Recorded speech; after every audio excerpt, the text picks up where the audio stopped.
Hi, everybody. All right. How many of you have seen or drawn one of these before? A lot, yeah. This is my favorite drawing when I was a kid. I really like to go on the numbers 1, 2, 3, all the way to 45, and then a rabbit will come out of this. To me, I felt like I've contributed to this journey of creating a rabbit. But what if I remove some of the details and numbers? Can I still see the rabbit here? Yeah? Because it's kind of obvious, right? What if it looks like this? If we know we are drawing a rabbit, yeah, we might be able to find a rabbit in there. But what if it looks like this? This is how our world of data looks like today. We are all consumed with massive amount of data. We have Google that knows everything. And we have people wearing Fitbit so that we can collect data of our daily activities. And we have companies collecting consumer purchasing behavior so we know that somebody is pregnant before their families actually know it. And we are all drowning in data. We are all trying to navigate and make sense out of this massive amount of dots and find the rabbit inside it. And stories are the line that actually connects all of the dots. Stories are the best way that we can make sense out of data and utilize the true power of data. I'm Selene Chu. I am a user experience designer at Adata. My job every day is to help everybody, like you and me, to tell stories with their data. And today, I'm going to talk about how to tell data stories. First, I'll explain why stories are really powerful. Second, I'm going to talk about why when you tell data and stories together, you actually create magic. And how do you actually tell a data story? And third, what is the future of data stories given today's technology? So, why stories? I'm going to show you a video, and I will ask you what do you see in the video?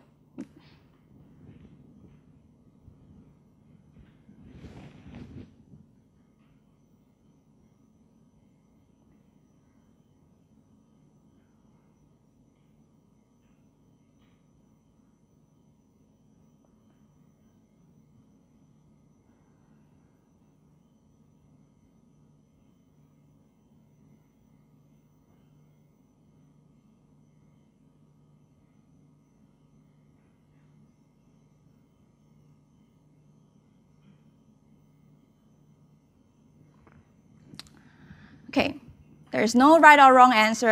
I want everybody to be really honest about what you saw in the video, okay? How many of you saw a parent arguing in front of a child? Okay.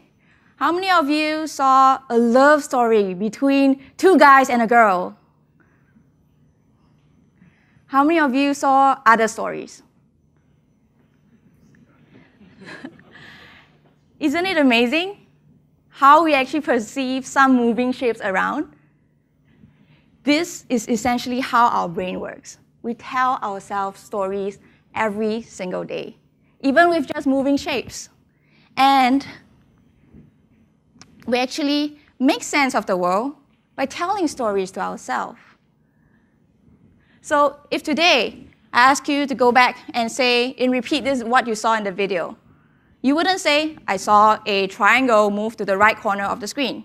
You will actually say, hey, this is the story that I remembered from this video. You repeat it based on that story in your mind. And that's how we make sense of the world, by telling ourselves tiny stories every day. This is a quote that I love a lot. It's called, "The universe is not made of atoms, it's made of tiny stories." And exactly every day when we go through different scenarios, we tell ourselves tiny stories. Just like when we walk through this creepy, abandoned hallway. What is the story that you're telling yourself now when you look at this hallway?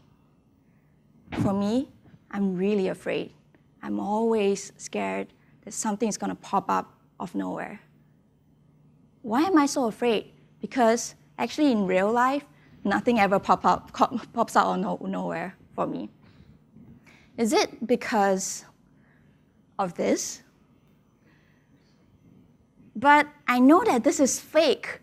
Why am I so afraid? Why am I freaking out when I see like really scary ghosts here? It's all fake.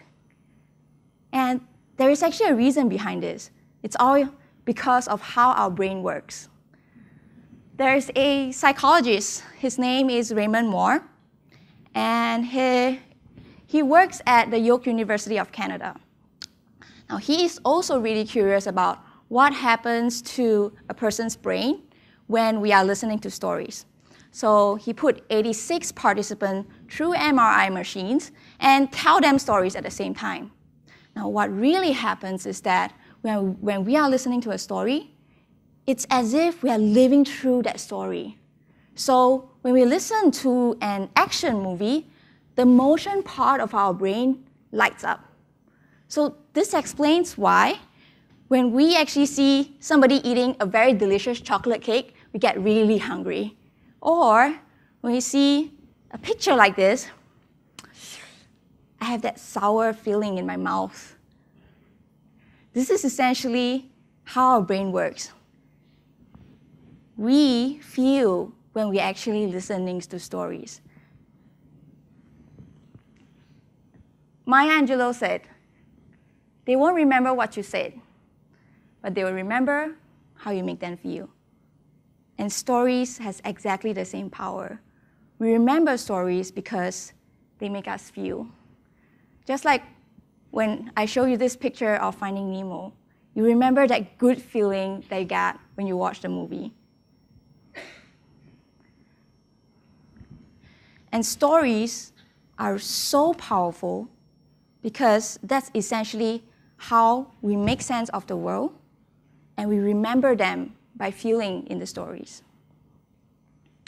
So how do we actually tell stories, especially when we need to tell stories with data? This is how data looks like.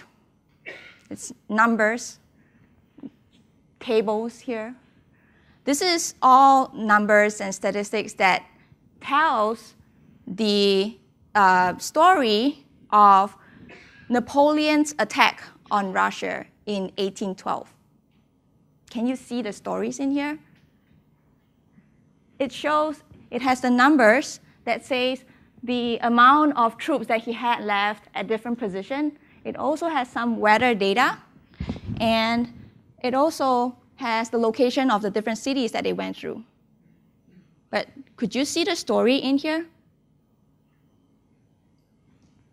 It's really difficult for us when we look at numbers and try to make stories out of them, because numbers by themselves doesn't have any emotion. It doesn't have a story behind it. It's void of any feelings. So Charles Joseph Minard, he is a civil engineer in the 1800s. And he is also interested in understanding what happened to Napoleon when he attacked Russia in the 1812.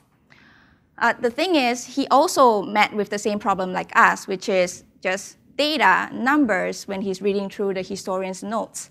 So he tried very hard to find a way to compile all of these numbers into a very consumable way, into a story. And this is what he came up with. a beautiful chart that shows the journey of Napoleon. The brown represents Napoleon's attack on Russia all the way to Moscow. And the black represents his defeat and how they return. The thickness of each of the paths represents the number of troops that Napoleon had at each point. At the bottom here, we can see that there is a mapping of the date and the weather of the retreat that Napoleon, for the retreat of Napoleon. So in this chart, we can completely see the story of Napoleon. Here, at the beginning, he started off with 422,000 troops. At this point, there's a diversion of some of the soldiers, and he continued to march forward while losing troops every time he moved forward. And by the time he reached Moscow, oh my God, by the time he reached Moscow, he only had 100,000 troops left. And that is only a quarter of what he had. And he had to retreat. So from then on, he started his retreat and marched back. But as you can see, the temperature here gets colder and colder as he marched back.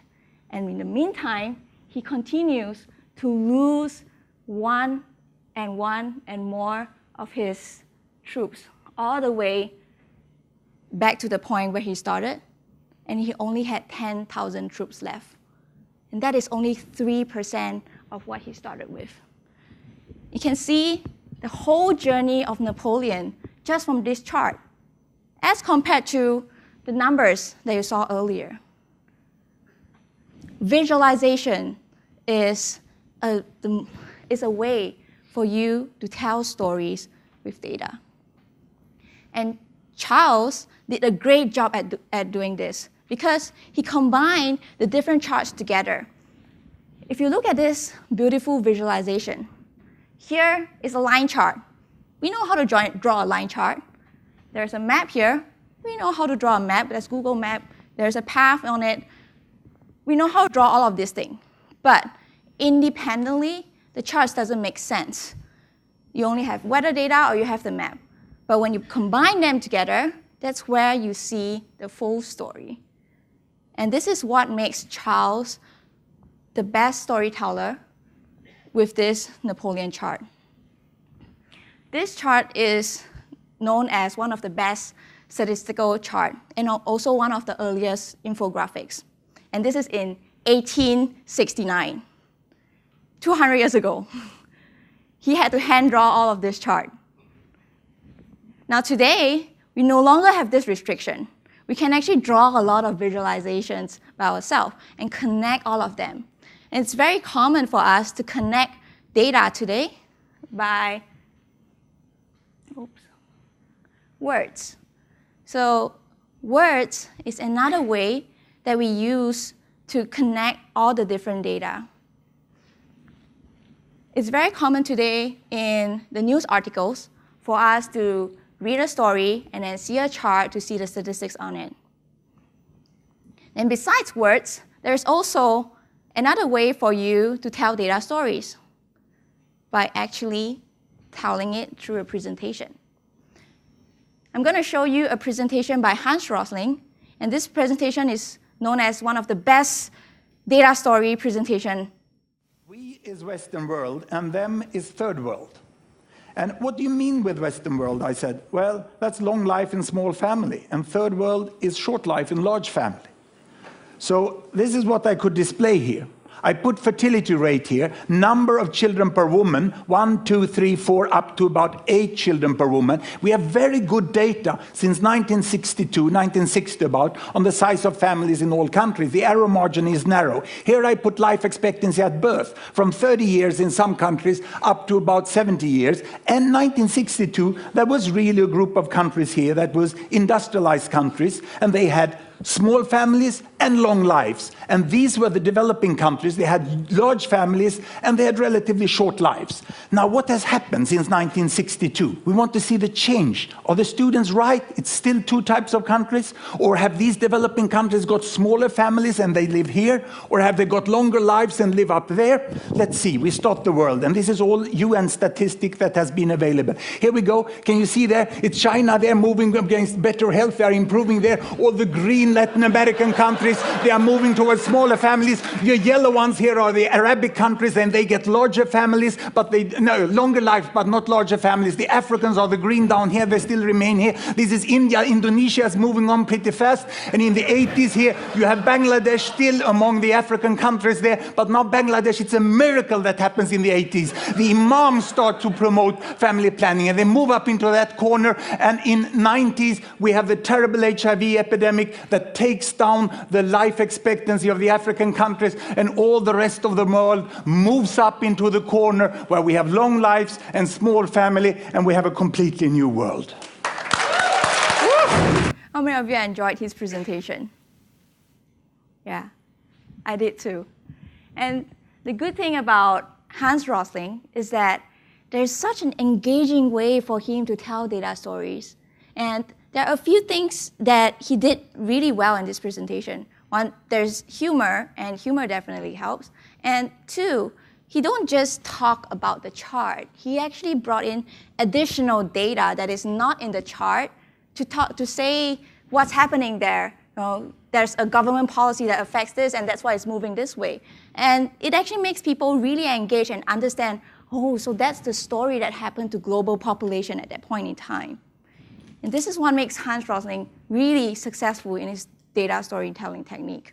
Well, there's also another thing that Hans Rosling had that Charles didn't have when he was trying to create a Napoleon chart in 1869, is technology. As you can see, Hans was able to actually animate his whole chart so you can actually see progression in time. And this is something that Charles didn't have. And technology has actually enabled us to have interactivity into our charts. So if we actually plot out all the different ways that we can tell data stories, there are a few techniques that is the same. We need to visualize data. We need to connect them in a reasonable way and a logical way so that we can tell a story. And there is also a new thing that we can actually make use of, which is technology that help us interact with the data. So the software that Hans Rosling is using also allows us to filter and see the things that we want to see. So in a way, we are able to personalize the story to ourselves. So if I were to actually classify the different types of data stories, I would say what Charles did with the Napoleon chart and the typical news stories that have a chart, words and charts that comes with it, that's considered static data stories. It works and it's pretty efficient most of the time. And with new emerging technologies, it enables us to actually have interactive data stories that allows us to look at to actually see a video or even personalize a story by applying a filter, changing a different view, changing a different color, maybe changing a chart type. So that way, we are able to tell a more personalized story. The first state, we could only consume story. We can't tell stories. Somebody has to tell stories to us. The second state, somebody is still telling the story to us, but we can change it a little bit by adding a filter to the chart or changing a different chart type so we can personalize the data story. Now, given this trend, what's next? What is technology offering us next so that we can tell even better data stories?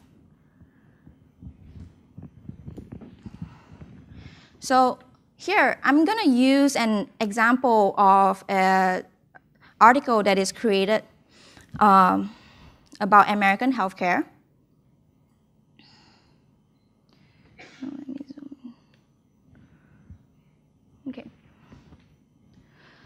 So this is a news article that talks about how a data scientist created a deep learning model to discover that there is some Medicare fraud happening. So the Center for Medicare Services is a national health institute in America. And what they do is that whenever, for people who are in their program, like a patient who's in the program, they go to visit a doctor, the patient will be able to pay less and the government can actually cover more.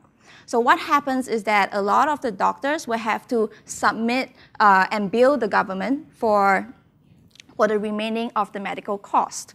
Now, and they have to submit it to CMS, which is the Center of Medicare. So what happens here is that sometimes fraud may happen, and that has cost Medicare a lot of money. And this data scientist has been trying to discover fraud. So he began with some really simple analysis, and what he found out is that the top 1% of the individual providers, which is the doctors, the individual doctors, actually receive 14.25% of the total payout. Top 1% receive 14%. That's a lot of money. So something must be wrong there. So he went in and said, okay, tell me which individual doctors are actually paid most by Medicare. So after he asked that question, he saw that there is actually two names that appear at the top, and they were both having about 35 million of payout. That is like almost 50% more than the number 3 on this chart.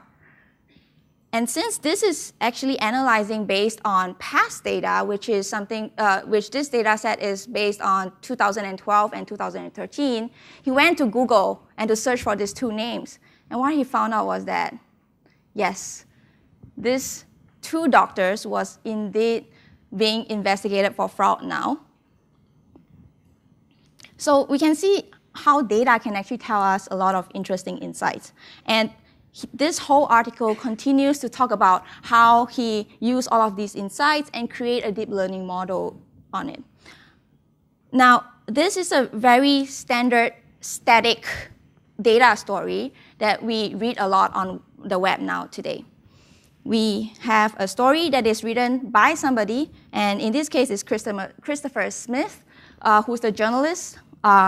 So he's the data expert here, and he crafts this story, and all I have to do is to read through it and consume the story. Now, in the interactive mode, we are able to look at one of the charts in a data story and say, what if I want to see, instead of individual providers, I would like to see maybe organizations. So I will be able to apply a filter and change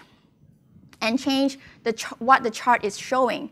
So at that point in time, I am starting to craft my own story. I'm kind of not following Chris Smith's story, but I'm actually deviating just slightly so that I can actually tell my own story if I change this chart. I could also change a different chart type. So because I don't like bar chart, I prefer a table for some reasons. So this way, I am able to personalize my own experience. Now, if we push this whole experience even further, there's a trend here that we are seeing, which is from a consumer to a more personalized story. Then what's next? It will be an even more personalized story. Now, what does that mean? What does that mean when I say I want an even more personalized story?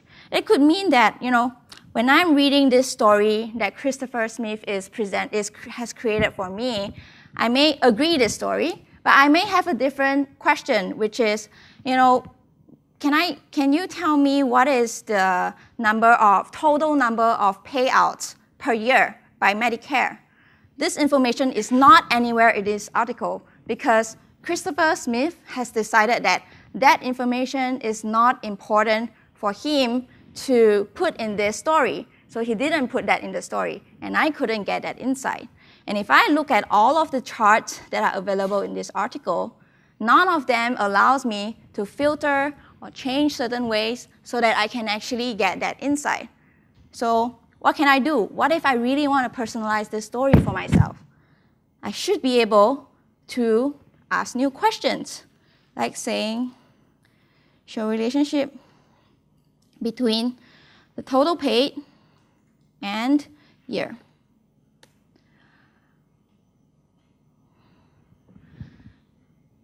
Now, by being able to actually ask new questions about a data story that is already created, from that point onwards, I am able to craft my own story. And this is what technology has allowed us to do, which is the ability to author our own data stories. We are no longer dependent on data experts. But you, even me, everybody should be able to ask more questions and craft their own data stories.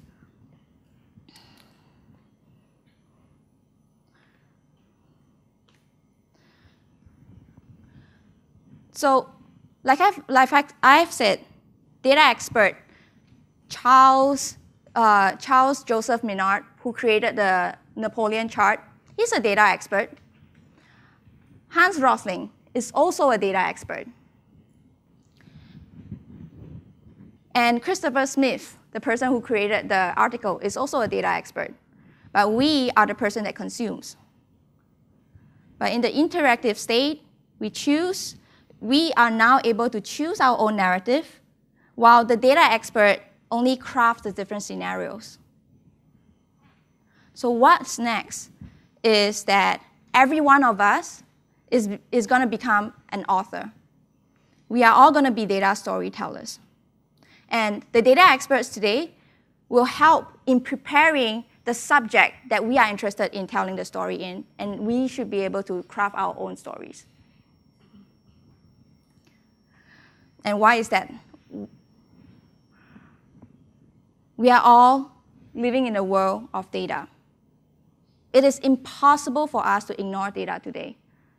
And because of this, the way to navigate through this is to tell ourselves stories. And we cannot depend only on the data experts to tell ourselves stories.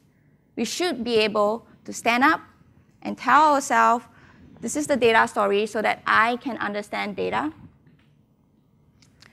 and draw the rabbit within all of the data. We should be able to empower ourselves so that we can all become data storytellers. We should equip ourselves with the right tools and the right techniques so that we can jump on the next trend to become a data storyteller. Every day at my job, I work really hard to help all of you here tell data stories. So I would really encourage all of you to come tell me your story after the talk. Thank you.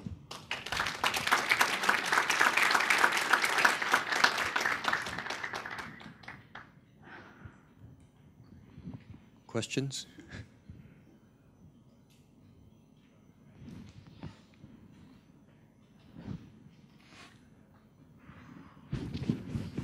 Maybe just one from me. Have you actually tried using the Gapminder tool from Hans Rosling?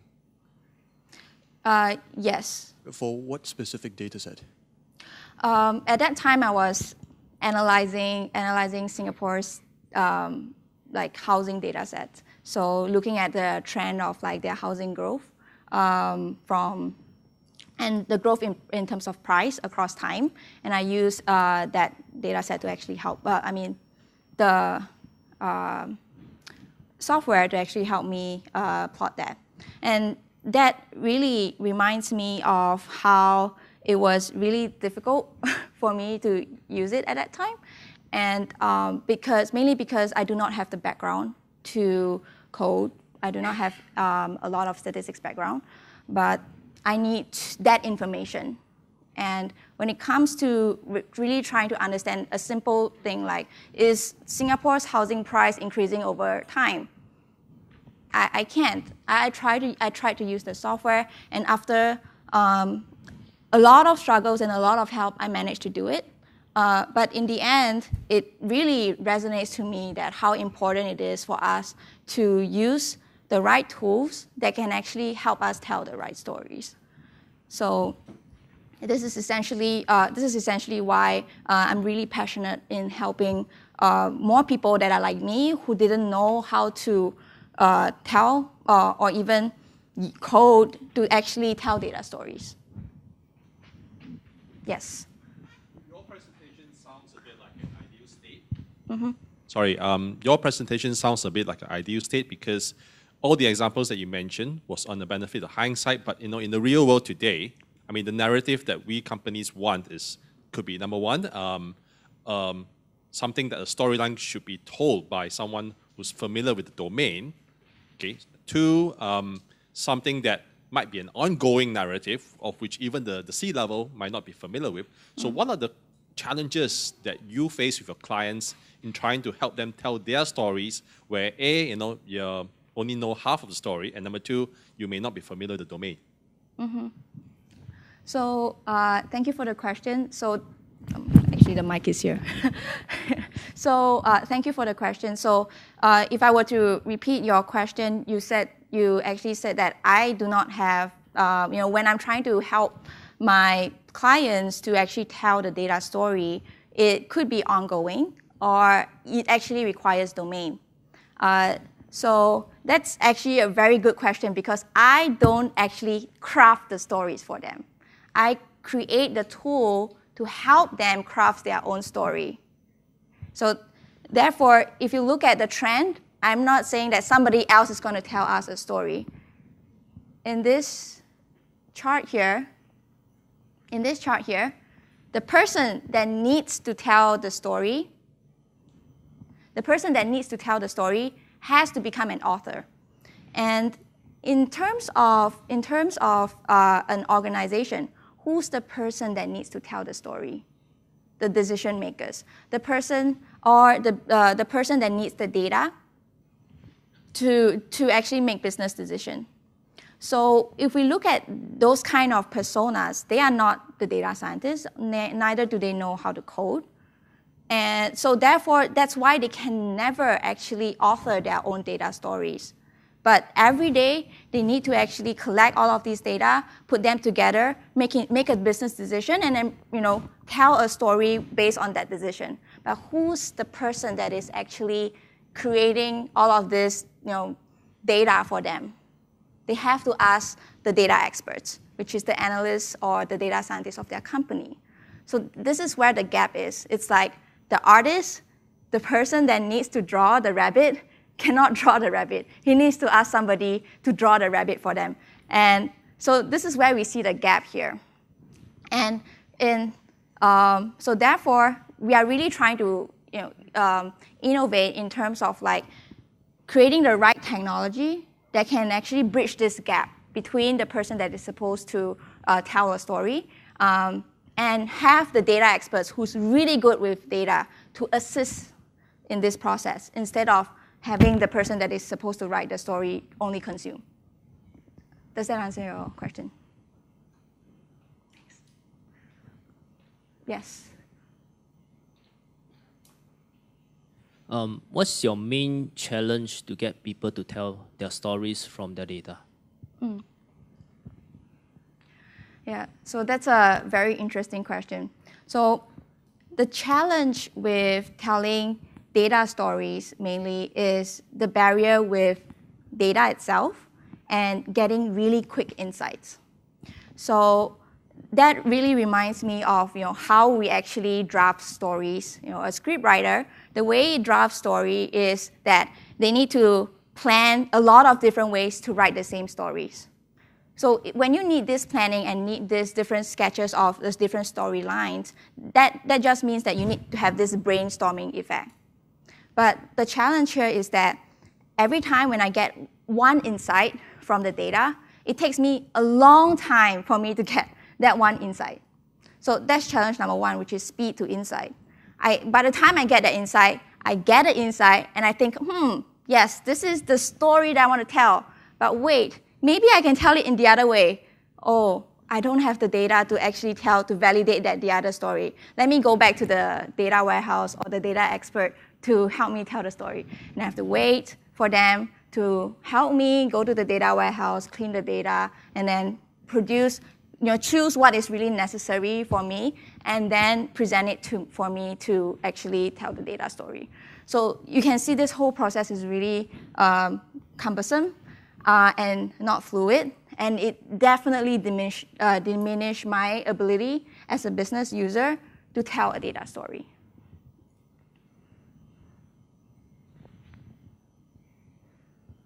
I just want to understand what kind of questions are possible with the narratives that you just showed, and how does a random user get used to it at the first time when it's using the first time? Yeah. Right. So do you know how to use Google search? Yeah. Yeah. So essentially, you use it like Google search. Like you post the question that you want, and it will actually answer your question. Now, of course, there will be some times that you're asking really domain-specific question. It's very difficult to understand. And that's when you can get help from a data expert who knows, for this question, I can help you answer that. Let me help you quickly add it to this pool of questions that you're asking. And done, you will be able to ask those questions. So some simple things like, which year has the highest revenue, or which lead can actually give me more sales or more likely to convert. So these are some simple questions, straightforward English language questions that you can just type in there and answer it.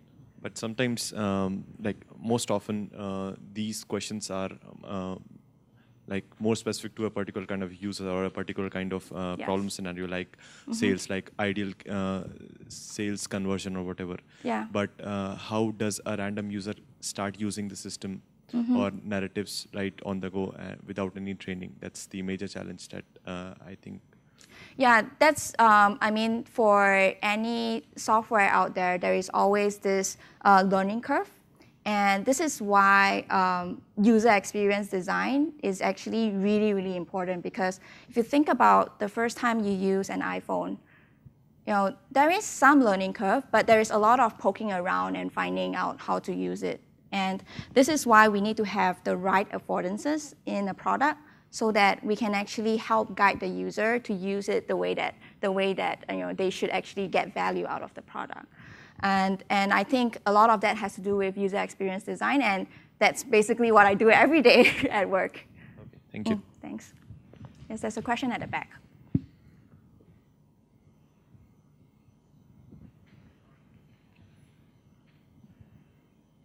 Firstly, thanks for your talk. It was really, really interesting. And I have to applaud you for not talking about your company or your product, but I couldn't help myself check out your profile and check out your company's website. Okay. You do have some interesting products, data intelligence platform that runs on Spark and Impala from the looks of it. Could you share with us just very quickly what your company does and what the data platform is all about? Yeah, I really don't want to make this a product pitch for everybody. But if I want to, still tie it back really, really simply, we are trying to make predictive data analytics really simple for the users. We are trying to help everybody to tell their own data stories. And we see the gap, like I've mentioned to all of you earlier, which is how business user is really struggling trying to get the insights from their data. And that's all we are trying to actually solve, which is helping people to tell their own data stories with our product. And if you're really interested, you can definitely visit our booth. And we will have a product demo and all of that in. I don't want to, I don't want to let everybody else sit in here to a product pitch. And say thank you for your questions. Yeah. Thanks everyone. Thanks, Selene. Thank you.